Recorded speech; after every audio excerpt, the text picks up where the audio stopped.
we brought you the news earlier on this week that Arsenal were exploring the conditions of a deal potentially for Eberechi Eze. They continue to explore those conditions.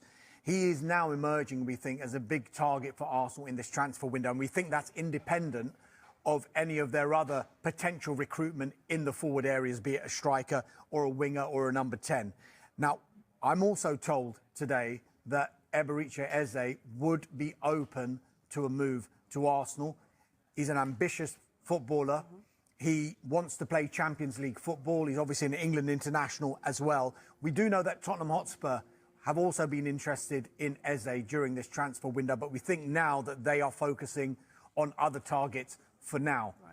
And so Arsenal, I think, will look at Eze and think, do you know what, he could be perfect for the way we want to play. Not cheap. Of course he's not, and it's good that you mentioned that because it is a release clause situation we've got here. So it's £60 million, we think, which could rise to £68 million.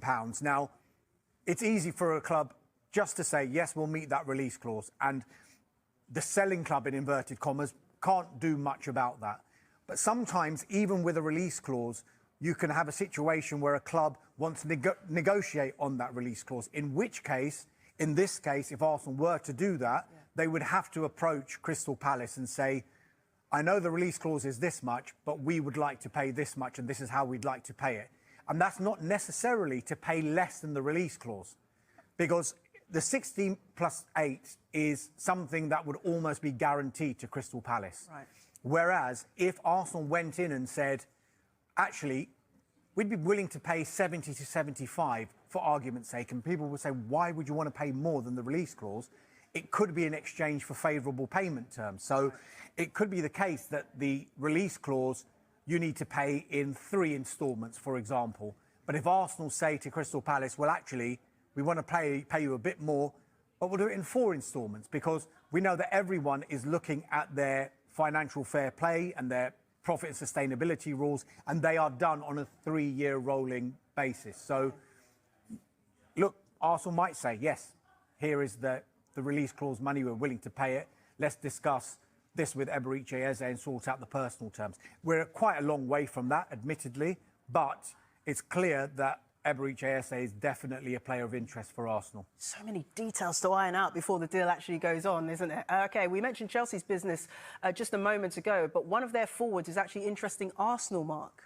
Yeah, so Dharmesh mentioned Eberechi Eze as being probably the #1 target down that left-hand side, although they do have an extensive list of possible options. I'll just run you through them now because there are, well, I guess four possible options, really. Okay. We've spoken about one, the 3 others. They are ambitious. Nico Williams is obviously someone of interest. However, he's made it very clear that he wants to go to Barcelona. So the chances of him ending up in North London over the course of this summer, very, very slim. The other player, Rodrigo at Real Madrid, someone that's won everything, but comes with a very high price tag. We understand probably going to cost around 90 million to get Rodrigo out of Real Madrid over the course of this summer. The other one, which is definitely a possibility, Noni Madueke. He's become an England regular over the last 12 months or so, 23 years old. His name is under consideration by Mikel Arteta and Andrea Berta as someone potentially that could fill that left-hand void.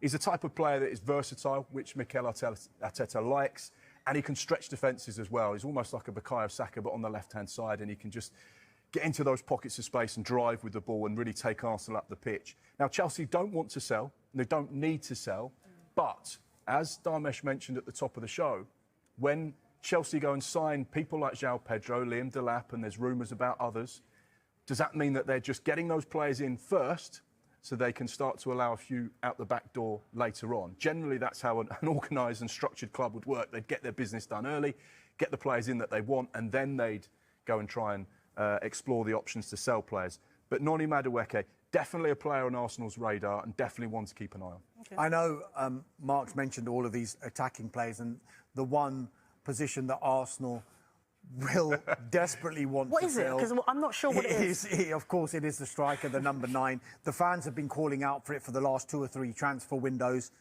I still expect Arsenal to go into the market and sign a striker in this transfer window. Yeah. They're still going for Eberechi Eze in the number 10 role, or maybe one of the wide positions, and a winger as well. So like I mentioned before, the Eze deal, however early it is at the moment, their interest in him isn't instead of other attacking options that they might have. But it should be said here as well, Arsenal are quietly going about their business here still, because even though all of the talk... They haven't done much, have they? No, but even though all of the talk has been about a striker and are they going to bring a striker in, they've got other areas of the pitch that they wanted to strengthen. They thought, right, Neto's gone back to Bournemouth. He was on loan at Arsenal last season, the goalkeeper. So we need a number 2 goalkeeper. Sure. We need to bring in a central defender as well. And we want to bring in an out-and-out central defender because we have got 3 central defenders at the club in Gabriel, in Saliba and in Kivior. But we have other players who can play at full-back and in the centre of defence as well, like the likes of Calafiori and Ben White. But maybe we want someone who is an out-and-out central defender. They've lost Jorginho. And they've lost Thomas Partey, who they didn't agree a new contract with. So those 4 players, they were thinking, right, we need to replace those as well as what everyone wants us to do, which is bring in a striker. It's a tough job for a new director of football, no? But they're going about their work at the moment. Kepa has signed. That was announced yesterday. £5 million release clause from Chelsea. This is a goalkeeper who still holds the record as the most expensive goalkeeper at over £70 million. They got him for £5 million. Great competition for David Raya. Centre-back, they're still working on a deal for Christian Mosquera from Valencia. Valencia wanted him to sign a new contract, but once Arsenal's interest became very apparent, Mosquera was of the thinking, I actually want to go to Arsenal. He's only got a year left on his contract, and so Arsenal will probably think that they can do a good deal here because the further down his contract runs, the market is going to be less favourable as far as Valencia are concerned with regard to the finances of that deal. So they're still working on that deal. There is a gap in valuation, but I think the direction of travel would suggest that they can meet somewhere whereby both clubs are happy. And I mentioned the Partey and the Jorginho departures. Martín Zubimendi, that one should be announced sooner rather than later. They've met the £51 million release clause. The personal terms have been agreed in principle. And Christian Norgard from Brentford, 31 years old, admittedly, but Thomas Partey's in his 30s as well. So they see him as a kind of a like-for-like replacement for Thomas Partey as well. So as much as people are saying, why aren't they not signing a striker? There are other areas of the pitch that they needed to strengthen, and they've gone about their business by doing that and fully expect them to bring in 3 more attacking players. We're talking about Eze, we're talking about a left winger and the elusive striker. Still plenty of time for Arsenal. 2 months to go until the window closes.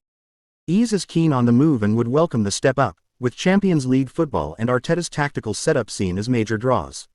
His versatility across midfield and forward roles fits perfectly into the system Arsenal are building, and internal talks are focused on how to make the deal work within the current budget after high-value moves already made.